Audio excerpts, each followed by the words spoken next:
Beijing, China on Tuesday offered strong support to the Hong Kong government's decision to arrest 15 activists, and said certain radicals in the city were blind to the interference of outside forces, in pointed reference to Washington and London.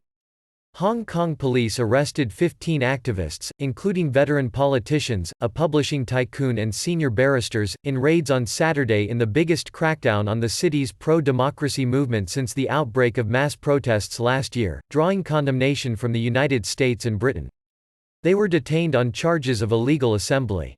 China's Hong Kong and Macau Affairs Office said the actions of police in the former British colony were made in accordance with evidence police had gathered and were normal law enforcement measures to ensure the rule of law and order.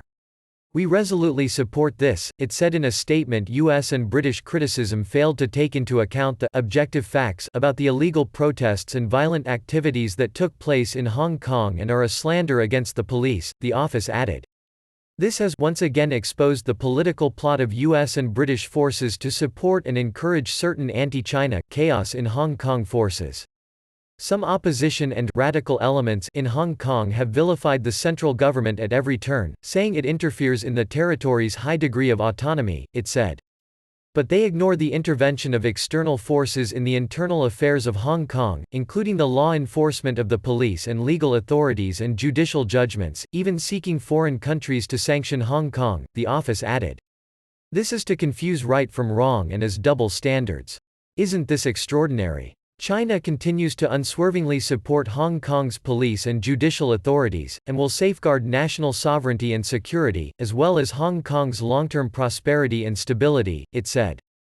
Hong Kong returned to Beijing's rule in 1997 under a one country, two systems formula that guarantees it broad freedoms not seen in mainland China, and a high degree of autonomy. But many in Hong Kong fear Beijing is not living up to those promises. The spike in arrests comes amid deepening fears over Beijing pressure on Hong Kong's independent judiciary. In a special report published last week, 3 of Hong Kong's top judges told Reuters that the independence of the city's judicial system is under assault from the Communist Party leadership in Beijing. The judiciary, they said, is in a fight for its survival. Saturday's arrests come after several months of relative calm amid a partial coronavirus lockdown, but as Chinese and city government officials launch a new push for tougher national security laws for the city.